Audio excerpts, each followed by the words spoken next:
Selamat datang kembali di Cara Berniat Trader. Di video kali ini saya akan menganalisa untuk saham-saham dari sektor farmasi dan rumah sakit. Pertama KLBF, kedua Sido, ketiga Silo, keempat IRA, kelima KF, keenam INAP, ketujuh SAME, ke-8 Mika, ke-9 METS, ke-10 PRDA, ke-11 DGNS, ke-12 TSPC, dan terakhir OMED. Langsung saja ke saham pertama. Ada KLBF yang ditutup di 1590 menguat 0,63%. Kalau dilihat data transaksi asing itu net sell 51,8 miliar. Kalau dia bukan semuanya KLBF memang sedikit ada distribusi. Langsung saja ke teknikalnya. KLBF hari ini rebound ya, tapi ada distribusi ya dari asing 51 miliar. Tapi oke nih ya, selama dia nggak turun di bawah 1550 masih aman, masih sideways, masih konsolidasi, apalagi volume meningkat. Nih sebelumnya dia volume meningkat rebound sampai 1720, kemudian volume meningkat di 15 Desember dia rebound dari bottomnya 1570 dia naik sampai 1660, lumayan tuh, hampir 4% 5% ya. Dan ini dia membentuk candle doji, volumenya besar, mestinya sih rebound ya kalau melihat kondisi seperti ini. Jadi kita lihat aja nanti ke depannya ya. Pokoknya kalau Bapak Ibu nekat nih 1550 tuh support, jangan sampai jebol. Kalau dia membentuk low baru tutup di bawah 1550 minggu ini ya udah gagal. Harusnya minggu ini 4 hari ke depan tuh lanjut ke atas. Targetnya 1680 sampai 1700. Itu untuk LBF seperti itu. Langsung saja ke saham selanjutnya. Ada Sido yang ditutup di 520 sama harga penutupan hari sebelumnya. Kalau dilihat transaksi asing net sell, kalau dibuka semuanya Sido di distribusi. Langsung saja ke teknikalnya. Sido juga waduh jebol 530 540-nya ya. Wah, kondisi seperti ini masih belum kemana-mana nih. Belum ada mengkonfirmasi, malah jebol ya. Takutnya dia ini kan di bawah resisten, yang sekarang jadi, dia ini kan di bawah support, yang sekarang jadi resisten. Ya kita lihat aja lah hari ini dan besok ya. Kalau dia tembus lagi 540 cukup aman. Tapi kalau koreksi ya udahlah ke 480 500 lagi. Kalau saya kondisi sekarang belum menarik, tapi kalau Bapak Ibu mau lebih panjang tradingnya disimpan mungkin setahun ke depan, harga sekarang menarik. Sido sabar tunggu. Berapa kali bisa average down? Kalau bingung Bapak Ibu bisa gabung di komunitas Berniat Trader YouTube. Itu kalau dari handphone tuh sebelah tanda lonceng itu ada tulisan gabung, tap dan pilih Pro Trader. Nah di situ ada caranya. Kalau menurut saya Sido ini paling ya nggak nyampe 2 kali lagi lah, paling itu pun maksimal average down-nya. Kalaupun turun, coba Bapak Ibu lihat itu di teknik video itu ya caranya. Itu ada, dan ini under value. Menurut saya under value sekarang, dan ya nanti ada saatnya bangkit. Yang jelasnya tahun ini nih kembali rebound, dia akan uptrend. Kita nggak tahu ceritanya apa nanti ya. Kita lihat di mana bottomnya. Apakah nih 480 jadi bottom, dia sideways saja dulu, habis itu naik ya, kita lihat di bulan berapa ya. Seperti ini. Kalau menurut saya gambarannya bisa seperti ini, dia sideways-nya 480 ke 550 konsol tiba-tiba nanti langsung naik. Kuartal 2 kah, kuartal 3 nanti kita lihat ya untuk Sido. Tapi menurut saya Sido akan tembus 600 lagi tahun ini. Nih, dari harga sekarang ke 600 saja udah potensi profit berapa tuh? 16%. Ya lumayan, simpen ya. Saham fundamental bagus lagi Sido kan. Kalau nggak salah dia nggak ada hutang ya. Apa Sido? Kalau nggak salah nggak punya hutang ya. Dulu saya lagi sering cek laporan keuangan, sering cek fundamental, lihat di RTI bisnis ya. Kalau nggak salah nggak ada hutang. Coba saya lihat dulu ya. Oh sekarang dia punya hutang, sekarang hutangnya itu 10%. Jadi ya nggak masalah lah Sido ya. Pokoknya Bapak Ibu kalau mau ya itu. Menurut saya targetnya 600 tembus juga nanti tahun ini ya. Tapi disclaimer untuk Sido. Langsung saja ke saham selanjutnya.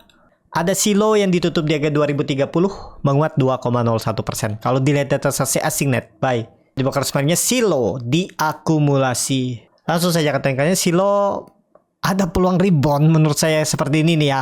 Sudah dalam dia turun, swing low-nya sudah cukup terlalu dalam, dan ya bisa rebound nih. Tapi disclaimer ya, Bapak Ibu pakai 1950 itu support yang harus dijaga. Kalau dia tutup di bawah 200-nya nih gagal. Targetnya kemana? 2200. Ini akan retest ya. Ini kan dia pola dead cat bone nih, naik sebentar terus turun. Nah bisa gambarnya nanti naik dulu ya, retest. Pokoknya ini kalau Bapak dia jebol 200-nya nih, pertimbangkan stop loss. Cukup dalam memang stop lossnya, sekitar 5% ya, 6% ya. Nah, 5% lah ya. Pokoknya pertimbangkan stop loss kalau gagal dia bertahan di atas EMA 200-nya untuk Silo. Kalau menurut saya Silo sudah koreksi cukup dalam nih. Ya ada potensi nge-swing atas lagi sekali lagi ya. Habis itu apakah bisa uptrend atau enggaknya kita lihat aja untuk Silo. Jadi seperti itu aja untuk Silo. Langsung saja ke saham selanjutnya. Ada IRA yang ditutup terkoreksi 7,8% ke harga 650. Kalau dilihat transaksi asing net sell, kalau di broker semuanya IRA ada distribusi. Langsung saja ke teknikannya. IRA juga jebol 700-nya ya. Yang mestinya dia ada pola symmetrical triangle gagal. Tapi Kalau menurut saya potensi rebound. Ya, karena ini dia akan membentuk swing low-nya di 650. Kelihatannya sih seperti itu ya. Jadi seperti itu aja. Nih dulu adalah resisten kuat dari semenjak Juni 2023. Berarti 7 bulan yang lalu, dan dia retest dan mantul. Kemungkinan besar tetap mantul di 630 nih ya. Kira perhatikan aja 1-2 hari ke depan. Tapi ini disclaimer. Langsung saja ke saham selanjutnya. Ada KF yang ditutup di harga 1275, terkoreksi 4,13%. Kalau dilihat data sesi asing net buy. Kalau di broker semarinya KF didistribusi.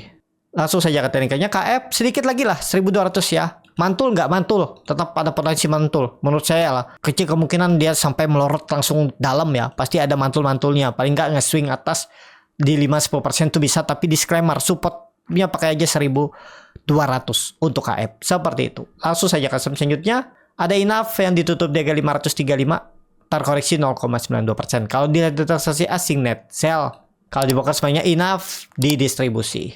Langsung saja ke teknikanya. Untuk INAF kondisi sekarang dia disupport juga 520. Jadi ya ada potensi rebound, tapi kalau saya sih lebih ke KF atau IRA ya. Ya seperti yang ketahui kalau nggak salah INAF sama KF itu sahamnya yang lagi di kejaksaan ya, disita karena masalah dulu Asabri apa Jiwasraya tuh ya. Tapi ya kalau memang ada momentum naik aja. Ya kalau saham-saham seperti ini nih cuan bungkus saja. Kalau bisa di swing, kalau bungkus. Pokoknya jangan di hold lama-lama, jangan lihat fundamental deh. Kalau kondisi sekarang ya, apalagi sahamnya lagi di kejaksaan kan, disita. Jadi ya jangan. Jadi dimampatin kalau ada momentum aja. Seperti itu aja untuk INAP sekarang supportnya pakai 500, jebol itu ya, pertimbangkan stop loss. Tapi hati-hati ya, takutnya tiba-tiba ada cerita apa, tiba-tiba suspend aja ya, pas belum dijual lengket dah ya. Itu ya resikonya seperti itu ya untuk INAP. Tapi kayaknya sih nggak ada halangan lah, nggak ada sentimen apa-apa saham KF dan INAP. Tapi itu disclaimer ya, kita nggak ada tahu masa depan seperti apa.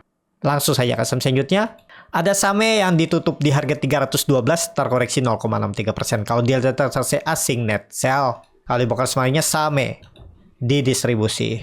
Langsung saja ke teknikanya. SAME juga jelek ya. Saya ada cut loss tuh, beli di 350, cut loss saja di 330. Nggak nunggu sampai hemat 200. Nih trading pad saya. Karena dia ngebest di atas. Kalau dibuang ya udah jual. Nggak ada cerita lagi ditahan-tahan ya. Saya nggak mau kasih toleransi kalau saham-saham seperti ini nih. Jadi seperti itu aja untuk SAME. Sekarang disupport. Kalau Bapak Ibu mau, ada potensi rebound juga. Kalau saham-saham farmasi rebound, minggu ini rebound juga dia.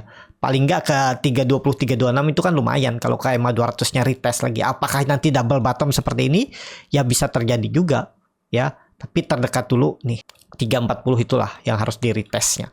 Untuk SAME. Seperti itu. SAME, langsung saja ke selanjutnya. Ada MIKA yang ditutup di harga 2610. Menguat 0,77%. Kalau dilihat data transaksi asing net buy. Kalau di broker semuanya MIKA ada akumulasi.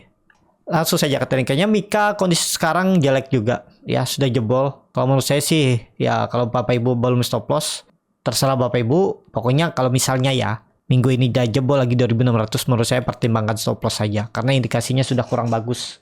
Kalau mau bagus ya minggu ini harus rebound, harus tembus 2680 nih lagi. Ya, dulunya itu support kuat semenjak Agustus 2023. Nah, kalau dia minggu ini bisa kembali ke atas itu cukup bagus. Tapi kalau minggu ini koreksi lagi lanjutan jebol 2600, indikasi jelek untuk MIKA. Seperti itu untuk MIKA. Langsung saja ke saham selanjutnya. Ada METS yang ditutup di harga 54, terkoreksi 5,26%. Kalau dia transaksi asing, kalau di broker semuanya METS didistribusi. Langsung saja ke teknikanya. METS kondisi sekarang waduh jelek ya. Jangan dulu lah ya. Kalau menurut saya kondisi sekarang dibawa turun terus ya jelek juga ya. Jebol juga 60 apalagi di 54. Janganlah kalau Bapak Ibu ada yang spekulasi buy ya, tergantung Bapak Ibu. Kalau dia parkir 50 mending cut loss saja ya. Kalau menurut saya yang belum beli janganlah match ya. Mending SIDO KLBF, kalau nggak IRA tadi lah yang ada potensi mantul ya. Tapi disclaimer, kalau suka match silahkan. Tapi kondisi sekarang agak rawan ya. Tapi kalau sektor farmasi rebound sih harusnya rebound juga ya. Lihatlah momentumnya hari ini ya, bisa di scalping ODT atau fast trade aja.